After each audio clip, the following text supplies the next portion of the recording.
Hello everyone, I am Nikita Gupta और हमने start किया था यूनिट सेकंड चैप्टर डिस्टिलेशन, जिसके अंदर अभी तक हमने डिस्टिलेशन का introduction, objective, basic principle, then typical operating parameters, applications and then simple distillation की मेथडोलॉजी को स्टडी किया। देन लास्ट हमने फ्लैश डिस्टिलेशन को स्टडी किया और अब हम हमारा next distillation method fractional distillation को स्टडी करने जा रहे हैं। तो जैसा कि नाम से पता चल रहा है, फ्रैक्शनल डिस्टिलेशन मीन्स कि एक ऐसी डिस्टिलेशन प्रोसेस जिसके अंदर जो लिक्विड कंपोनेंट्स हैं उनको उनके फ्रैक्शंस में कन्वर्ट किया जाएगा, उनको उनके सेपरेट लिक्विड कंपोनेंट में फ्रैक्शनाइज किया जाएगा। तो उस फ्रैक्शनल टेक्निक को बोलेंगे फ्रैक्शनल डिस्टिलेशन। सो क्या होता है fractional distillation? The basic idea behind the fractional distillation is the same as simple distillation. Means कि जैसे सिंपल डिस्टिलेशन होता है वैसे ही फ्रैक्शनल डिस्टिलेशन होता है। दोनों का जो बेसिक आइडिया है वो सेम है, सिर्फ फ्रैक्शनल डिस्टिलेशन के अंदर थोड़ा सा डिफरेंस किया जाएगा कि इसमें जो हमारा राउंड बॉटम फ्लास्क होता है जिसके अंदर हम वेपराइजेशन करते हैं और उसके बाद जैसे हमारे सिंपल डिस्टिलेशन में वहाँ से वेपर सीधा कंडेंसर में जा रही थी, यहाँ पे डायरेक्ट कंडेंसर में नहीं जाकर पहले एक फ्रैक्शनाइजिंग कॉलम के अंदर जाएंगी, वहाँ पे वो अपनी फ्रैक्शंस में डिवाइड होंगी एंड देन वो कंडेंसर के अंदर जाएंगी। तो ये बेटर और मोर इफेक्टिव हो जाएगा सिंपल डिस्टिलेशन से। लेकिन जो बेसिक प्रिंसिपल होगा फ्रैक्शनल डिस्टिलेशन का वो भी सिमिलर होगा सिंपल डिस्टिलेशन के जैसा ही। इसमें भी पहले वेपराइजेशन होगा, देन कंडेंसेशन होगा और जिससे हमें सेपरेटेड लिक्विड्स ऑब्टेन होंगे।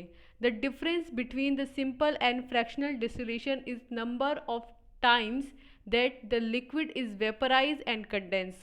तो क्या डिफरेंस है सिंपल और फ्रैक्शनल डिस्टिलेशन के बीच में?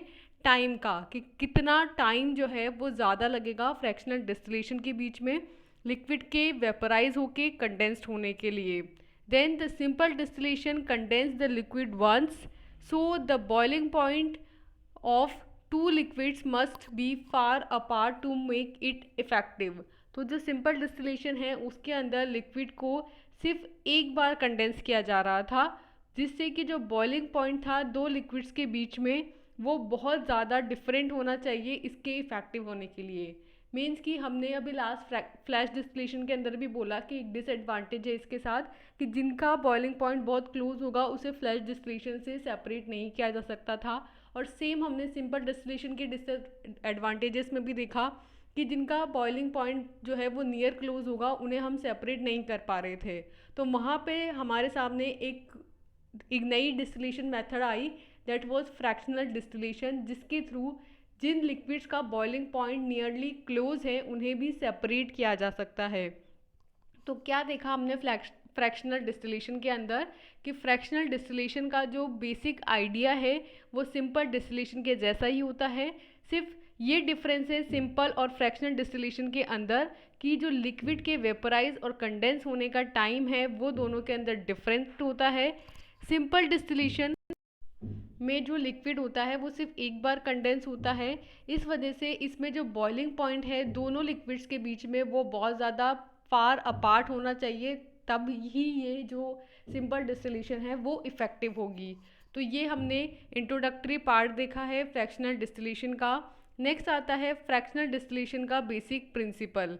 तो इसके प्रिंसिपल के according when the liquid mixture is distilled the partial condensation of the vapor is allowed to occur in fractionating column। जैसा कि मैंने कहा कि एक एक्स्ट्रा चीज़ इसमें क्या होगी, इसमें फ्रैक्शनेटिंग कॉलम होगा जिसके अंदर जाएगा पहले हमारे वेपर्स कंडेंसर में जाने से पहले।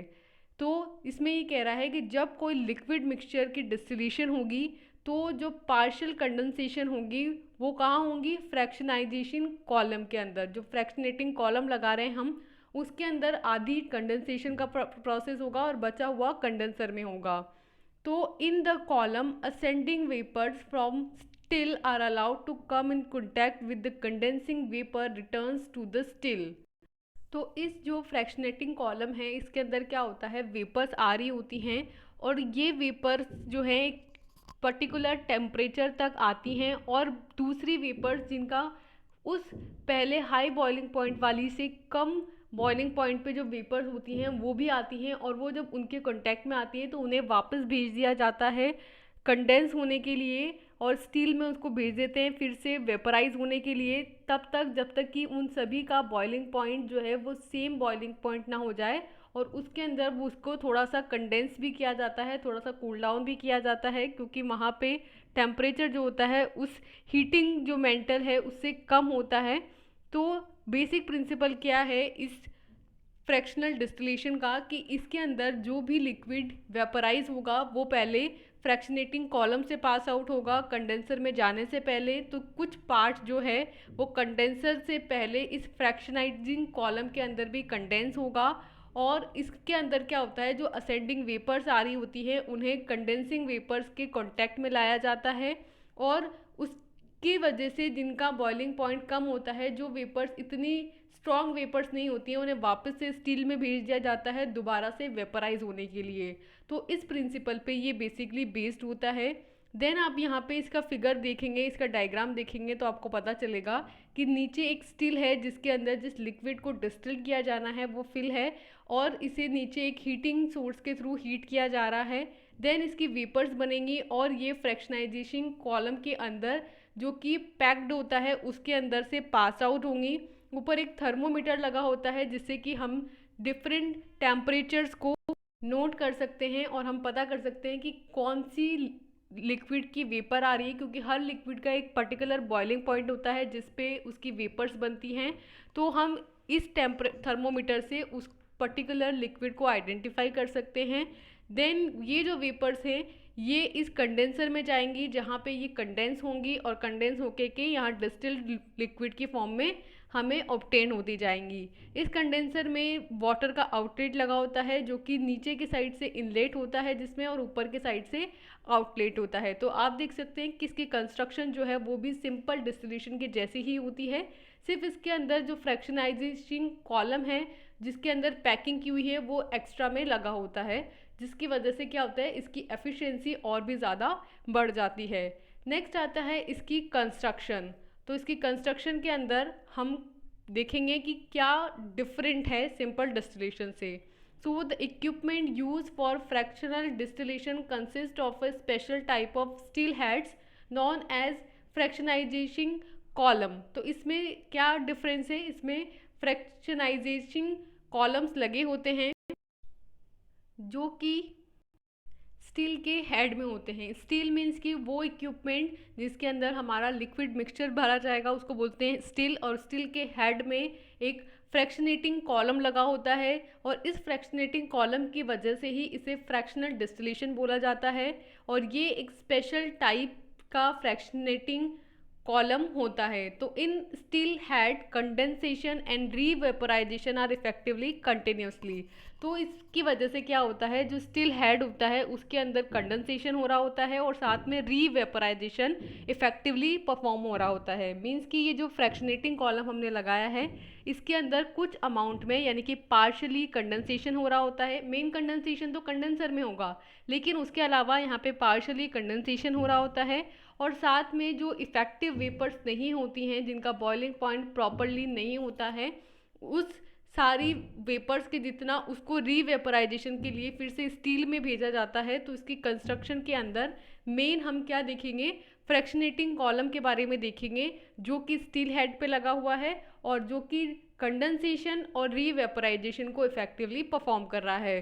तो यहाँ पे इस फ्रैक्शनेटिंग कॉलम के बिहाफ पे दो तरह के कॉलम्स हम देखेंगे। फर्स्ट है हमारा पैक्ड कॉलम और सेकंड है हमारा प्लेट कॉलम। तो क्या होता है पैक्ड कॉलम और प्लेट कॉलम?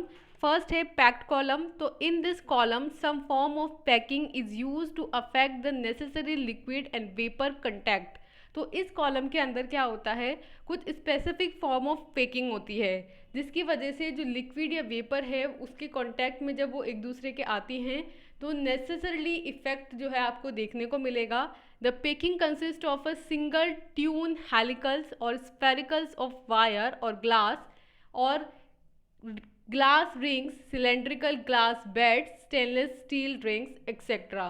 तो इसमें क्या होती है, पैक्ड कॉलम में पैकिंग की गई होती है और ये पैकिंग जो होती है इसकी वजह से जो लिक्विड और वेपर्स होती हैं वो प्रॉपरली कांटेक्ट में आती हैं और इसकी वजह से क्या होता है, जो रिकंडेंसेशन का प्रोसेस होता है, रीवेपराइजेशन का प्रोसेस होता है, वो इफेक्टिवली होता है। ये जो पैकिंग होती है ये किसकी बनी हो सकती हैं, आइदर ये सिंगल टर्न हेलिक्स या स्फेरिकल्स की बनी होती है, जो कि वायर के हो सकते हैं, ग्लास के हो सकते हैं, या फिर ये ग्लास रिंग्स इसके अंदर भरी होती है, मीन्स कि ग्लास की बॉल्स जो होती हैं वो आप इसमें फिल कर सकते हो, वायर फिल कर सकते हो, सिलेंड्रिकल ग्लास बीड्स यानी कि लंबी लंबी ग्लास की जो गोल गोल छर्रे होते हैं वो फिल कर सकते हो, स्टेनलेस स्टील की रिंग्स जो हैं वो फिल कर सकते हो। बेसिकली इसमें रिंग्स होती हैं, रिंग्स मीन्स की स्फेरिकल शेप की बॉल्स होती हैं। अब ये बॉल्स जो है वो ग्लास की हो सकती हैं, ग्लास की गोल शेप हो सकती है, सिलेंड्रिकल शेप हो सकती हैं, स्टेनलेस स्टील की बनी हुई हो सकती हैं, या फिर ये हेलिकल की फॉर्म में वायर या फिर ग्लास के बने हुए हो सकते हैं। तो इस तरीके की मटेरियल की पैकिंग की जाती है पैक्ड कॉलम के अंदर। देन सेकेंड आता है आपके प्लेट कॉलम। तो नाम से पता चल रहा है कि प्लेट कॉलम्स में प्लेट लगी हुई होंगी। तो many forms of plate are use in the distillation column.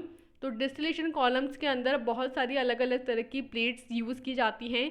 These can be divided into bubble cap plate and turbo grid plate. तो इसको दो टाइप में फर्दर डिवाइड किया गया है। फर्स्ट होते हैं बबल कैप प्लेट और सेकंड होते हैं turbo grid plate. The bubble cap column is use in large distillation plant. इन दोनों में से जो ये बबल कैप प्लेट्स होती हैं, जो कॉलम्स होते हैं, उसका यूज़ लार्ज लेवल पे डिस्टिलेशन प्लांट्स के अंदर किया जाता है। तो हमने यहाँ पे प्लेट कॉलम की बात करी है, तो यहाँ पे एक डायग्राम दिखाया गया है जो कि बताता है fractional distillation systematic for crude oil separation, जिसके अंदर प्लेट कॉलम्स को दिखाया गया है।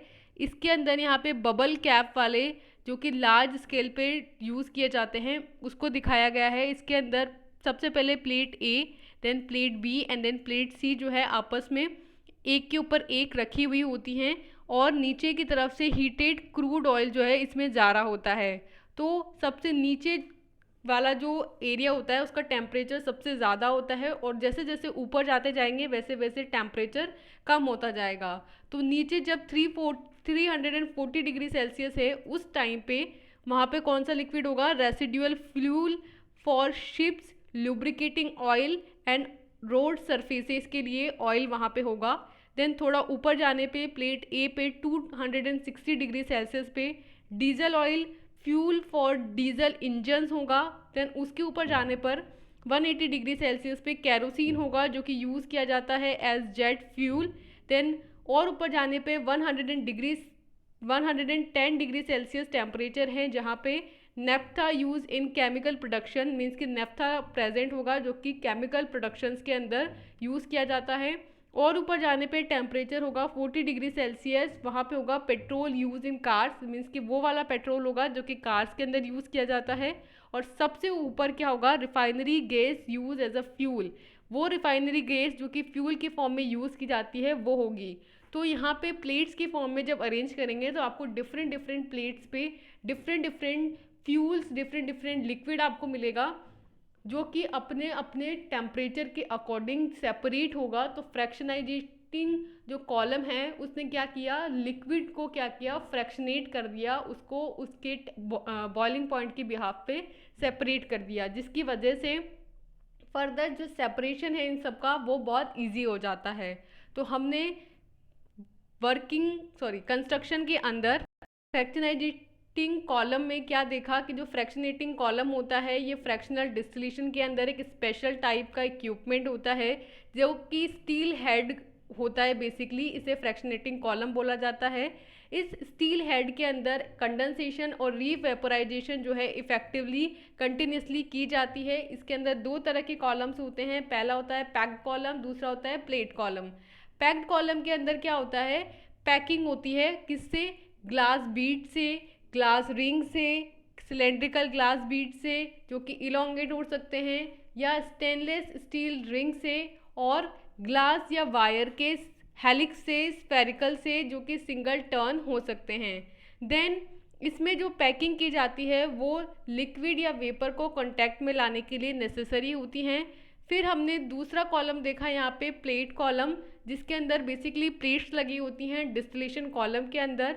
ये जो प्लेट्स होती हैं इन्हें डिवाइड किया गया है दो टाइप्स में, first bubble cap plate and second turbo grid plates. इनमें से जो बबल कैप कॉलम्स होती हैं इसका यूज़ लार्ज डिस्टिलेशन प्लांट्स के अंदर किया जाता है।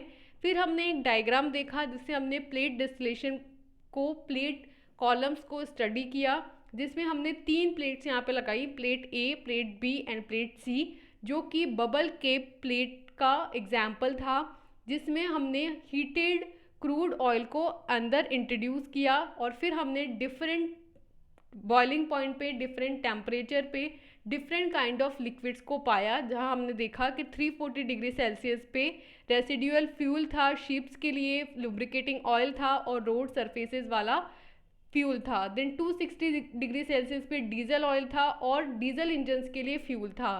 देन 180 डिग्री सेल्सियस पे कैरोसिन था जिसको यूज़ किया जा रहा था जेट फ्यूल के लिए। देन 110 डिग्री सेल्सियस पे नेफ्था था जिसे यूज़ किया जा रहा था केमिकल प्रोडक्शन के लिए। देन 40 डिग्री सेल्सियस पे पेट्रोल था जिसे यूज़ किया जा रहा था कार्स में। एंड देन सबसे ऊपर सबसे कम टेम्परेचर पे रिफाइनरी गैस थी जिसे भी फ्यूल के लिए यूज़ किया जाता है। तो यहाँ पे टेम्परेचर के बिहाफ पे डिफरेंट डिफरेंट फ्यूल्स को इस फ्रैक्शनेटिंग कॉलम ने सेपरेट किया।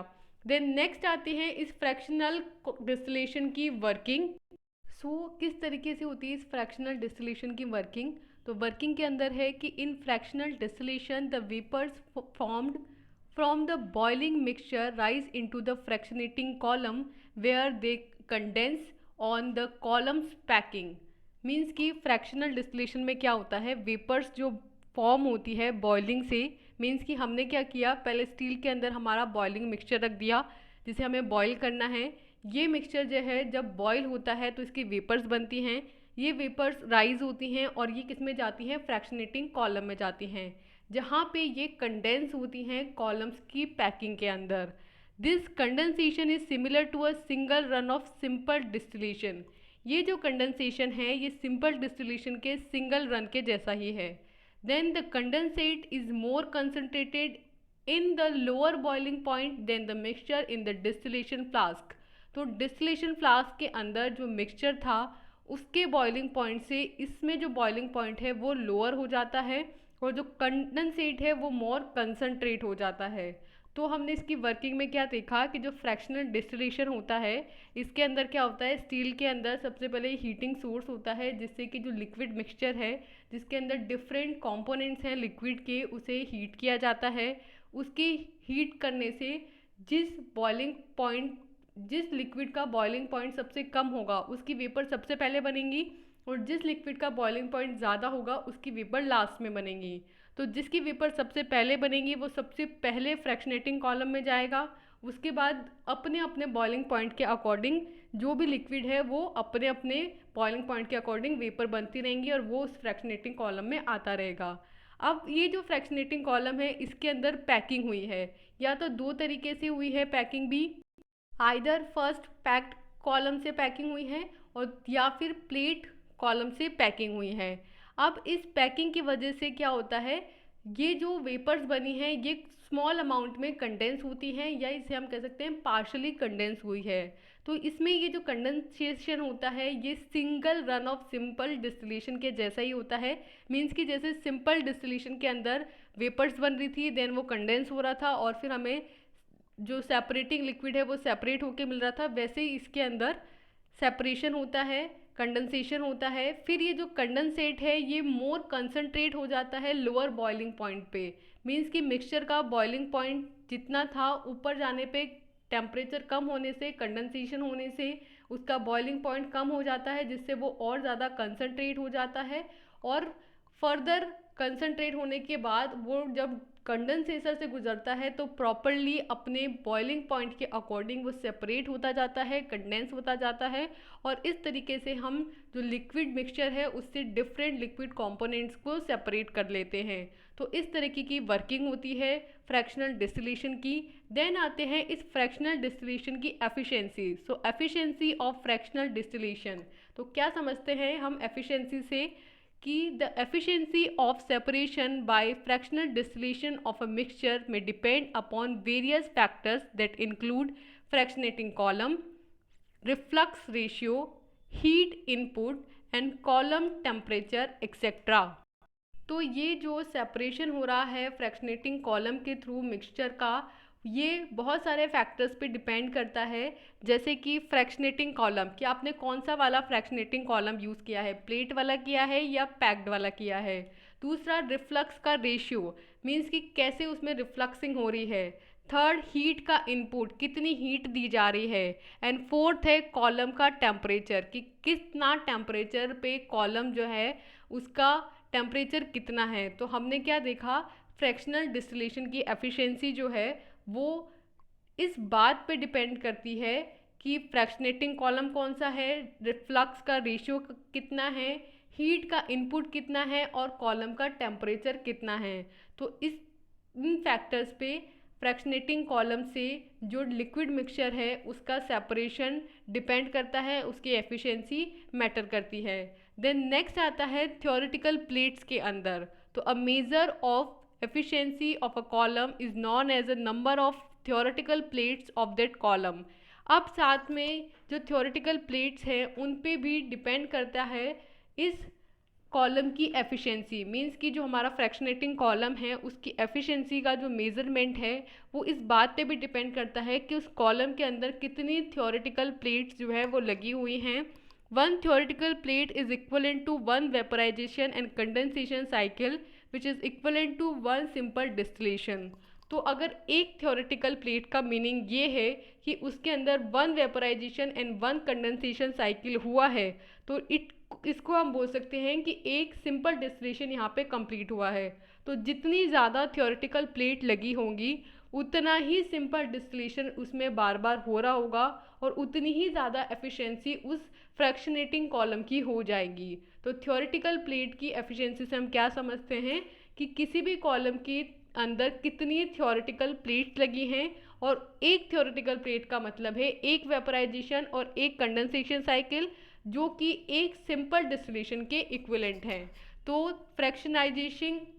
फ्रैक्शनल डिस्टिलेशन की वर्किंग से हम क्या समझते हैं कि फ्रैक्शनल डिस्टिलेशन की वर्किंग का मीन्स ये है कि जो वेपर्स बन रही हैं, मीन्स कि आपका स्टील है, स्टील के अंदर लिक्विड मिक्सचर है, वो बॉयल होता है, बॉयल होकर उसकी वेपर्स बनती हैं, और ये वेपर्स जो होती हैं ये फ्रैक्शनेटिंग कॉलम के अंदर जाती हैं, जहाँ ये अपने फ्रैक्शंस में डिवाइड होती हैं। वहाँ पे कुछ अमाउंट में वो कंडेंस होती हैं। कॉलम की पैकिंग इस तरीके से होती है कि वो कंडेंस होती हैं, तो इसमें कंडेंसेशन प्रोसेस भी हो रहा होता है और रीवेपराइजेशन प्रोसेस भी हो रहा होता है। ये जो कंडेंसेशन प्रोसेस है ये single run of simple distillation के जैसा होता है। इसमें जो कंसनट्रेट बनता है, जो कंडेंस होता है, वो कंसनट्रेट होता जाता है और अपने लोअर बॉइलिंग पॉइंट में चला जाता है कंपैरेटिवली मिक्सचर के, मीन्स कि मिक्सचर के बॉइलिंग पॉइंट के कंपैरेटिवली लो बॉइलिंग पॉइंट पे अब वो वेपराइज होने लगेगा और ये वेपर्स देन फर्दर कंडेंसर में जाएंगी और फिर हमें हमारा सेपरेटिंग लिक्विड मिल जाएगा। फिर हमने इस फ्रैक्शनेटिंग कॉलम की या फ्रैक्शनल डिस्टिलेशन की एफिशिएंसी को डिस्कस किया, जहां हमने कहा कि ये जो फ्रैक्शनल डिस्टिलेशन है इसकी जो एफिशिएंसी है सेपरेशन की, ये इस बात पे डिपेंड करती हैं कि कितने फ्रैक्शनेटिंग कॉलम्स आपने लगाए हैं, कौन सा फ्रैक्शनेटिंग कॉलम लगाया है, रिफ्लक्स का रेशियो कितना है, हीट का इनपुट कितना है और कॉलम का टेम्परेचर कितना है। देन हमने थ्योरेटिकल प्लेट्स की बात करी, जहां हमने कहा कि किसी भी कॉलम की एफिशिएंसी का जो मेज़रमेंट है वो उसकी थ्योरेटिकल प्लेट्स के नंबर से कैलकुलेट किया जाता है, जिसके अंदर one theoretical plate is equals to one vaporisation and one condensation cycle, जिसके अंदर जिसको हम एक सिंपल डिस्टिलेशन के इक्विवेलेंट मान सकते हैं। देन आते हैं इस फ्रैक्शनल डिस्टिलेशन की एप्लीकेशंस, तो इसका यूज़ कहाँ कहाँ किया जाएगा। फ्रैक्शनल डिस्टिलेशन की एप्लीकेशंस में फर्स्ट पॉइंट है कि fractional distillation is use for the separation of miscible liquids such as acetone and water, chloroform and benzene. Means कि जो फ्रैक्शनल डिस्टिलेशन है इसका यूज़ उन लिक्विड्स को भी सेपरेट करने के लिए किया जा सकता है जो कि आपस में मिसिबल होते हैं, यानी कि आपस में मिक्स हो जाते हैं, उनको भी हम इस टेक्निक से सेपरेट कर सकते हैं, जैसे कि एसीटोन एंड वाटर जो कि आपस में मिसिबल हैं और क्लोरोफॉर्म एंड बेंजीन जो कि आपस में मिसिबल हैं, उनको भी हम सेपरेट कर सकते हैं इस टेक्निक का यूज़ करके। देन सेकंड है कि fractional distillation is suitable for a system when the boiling point of a mixture is always intermediate between those of pure components. तो फ्रैक्शनल डिस्टिलेशन जो है वो एक सिस्टम के लिए तब भी सुटेबल है जब जो लिक्विड मिक्सचर का जो बॉइलिंग पॉइंट है वो हमेशा इंटरमीडिएट रहता है प्योर कंपोनेंट्स के। मीन्स कि जब बॉइलिंग पॉइंट में बहुत ज़्यादा डिफरेंस ना हो प्योर कंपोनेंट्स के इंटरमीडिएट के बराबर हो। मीन्स कि एक लिक्विड मिक्सचर है ए एंड बी और ए का बॉइलिंग पॉइंट मान लीजिए 5 है और बी का बॉइलिंग पॉइंट 7 है और प्योर जो कंपोनेंट है उसका बॉइलिंग पॉइंट 6 है। तो अगर ऐसा है कि बॉइलिंग पॉइंट का जो मिक्सचर का जो बॉइलिंग पॉइंट है वो हमेशा दोनों लिक्विड्स के इंटरमीडिएट के बीच में हो। मीन्स कि जो प्योर लिक्विड है आपका उसका बॉइलिंग पॉइंट 5 है और दूसरा जो बॉइलिंग पॉइंट है दूसरा जो लिक्विड है उसका बॉइलिंग पॉइंट 7 है और मिक्सचर का अगर 6 है तो भी ऐसे लिक्विड्स को भी हम इसके थ्रू सेपरेट कर सकते हैं। तो एप्लीकेशंस के अंदर हमने क्या एप्लीकेशंस देखी। फर्स्ट हमने देखा कि फ्रैक्शनल डिस्टिलेशन का यूज़ मिसिबल लिक्विड्स जैसे कि acetone and water and chloroform और बेंजीन को भी सेपरेट करने के लिए किया जाता है। देन सेकेंड हमने कहा कि फ्रैक्शनल डिस्टिलेशन का यूज़ जो बॉइलिंग पॉइंट है आपके प्योर लिक्विड्स के उनके इंटरमीडिएट के बराबर अगर मिक्सचर का बॉइलिंग पॉइंट है तो भी उसे सेपरेट करने के लिए किया जाता है। देन नेक्स्ट आते हैं इस फ्रैक्शनल डिस्टिलेशन के एडवांटेजेस। तो एडवांटेजेस में फर्स्ट एडवांटेज है कि fractional distillation gives good solvent recovery. पहले तो इससे हमें गुड सॉल्वेंट रिकवरी मिलती है। देन सेकंड है कि fractional distillation is easy to use and operate. Means कि इसको यूज़ करना बहुत ईजी है, इसको ऑपरेट बहुत ईजिली किया जा सकता है। देन थर्ड है कि fractional distillation is also highly efficient specially for systems that use stacked distillation column which produce more output at low cost. तो ये जो फ्रैक्शनल डिस्टिलेशन है ये बहुत ज़्यादा इफ़ेक्टिव होते हैं स्पेशली उन सिस्टम्स के लिए जिनके अंदर स्टैक्ड डिस्टिलेशन कॉलम्स यूज़ किए जाते हैं क्योंकि ये जो होते हैं वो कम प्राइस में ही कम कॉस्ट में ही मोर आउटपुट दे रहे होते हैं। देन फोर्थ है कि it helps to produce much needed fuel. Means कि इससे बहुत ज़्यादा नीडेड फ्यूल जो है वो प्रोड्यूस हो जाता है। मीन्स कि आप इससे प्योर कंपोनेंट्स को सेपरेट कर सकते हो और जो एफिशिएंसी होती है इसकी वो ज़्यादा होती है। तो इससे जो अमाउंट है फ्यूल का वो भी अप्रोप्रिएटली आपको सही मिल जाता है। मीन्स कि एक एक्यूरेट अमाउंट फ्यूल का हमें इससे ऑब्टेन हो जाता है। तो इसके एडवांटेजेस में हमने क्या क्या देखा। फर्स्ट कि इससे गुड सॉल्वेंट रिकवरी ये प्रोवाइड करता है। सेकंड इसको यूज़ करना इजी है, इसको ऑपरेट करना इजी है। थर्ड है कि ये हाईली एफिशिएंटली एक्ट करता है और स्पेशली उन सिस्टम्स के अंदर जिसके अंदर स्टैक्ड डिस्टिलेशन कॉलम्स को यूज़ किया जाता है वहाँ पे फ्रैक्शनल डिस्टिलेशन एक इफ़ेक्टिव मेथड होता है जो कि कम प्राइस के अंदर ही ज़्यादा आउटपुट प्रोवाइड करता है। देन लास्ट है कि इसके थ्रू मच नीडेड फ्यूल जो है वो प्रोड्यूस होता है।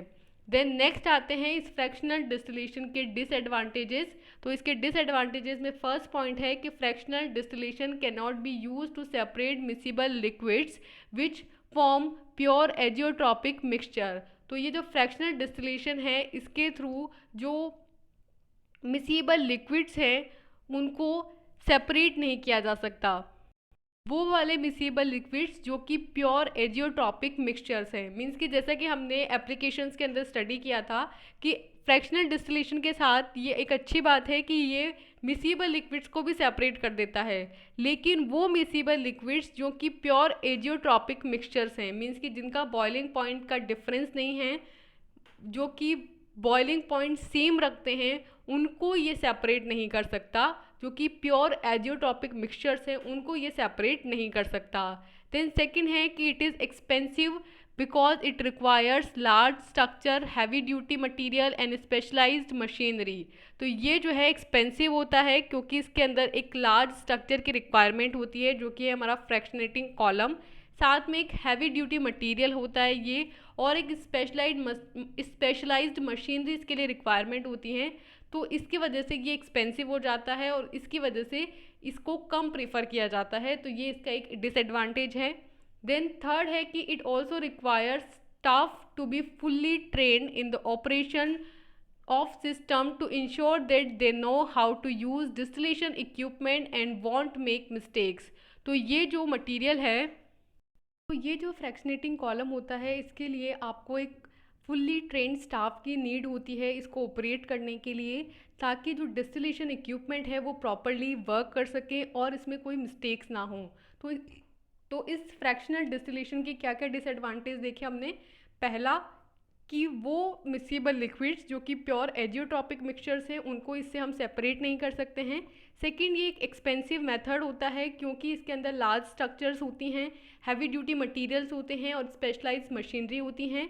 देन थर्ड, हमने कहा कि इसके अंदर हमें फुल्ली ट्रेंड स्टाफ की ज़रूरत होती है इस सिस्टम को ऑपरेट करने के लिए, ताकि जो डिस्टिलेशन इक्विपमेंट है वो प्रॉपरली वर्क कर सकें और उसके अंदर कोई भी मिस्टेक्स ना हो। तो यहाँ हमने कंप्लीट की है हमारी third distillation method, fractional distillation, जिसके अंदर हमने फ्रैक्शनल डिस्टिलेशन का principle, construction, working, applications, advantages और डिसएडवांटेजेस को स्टडी किया है। So for now, thank you and all the best.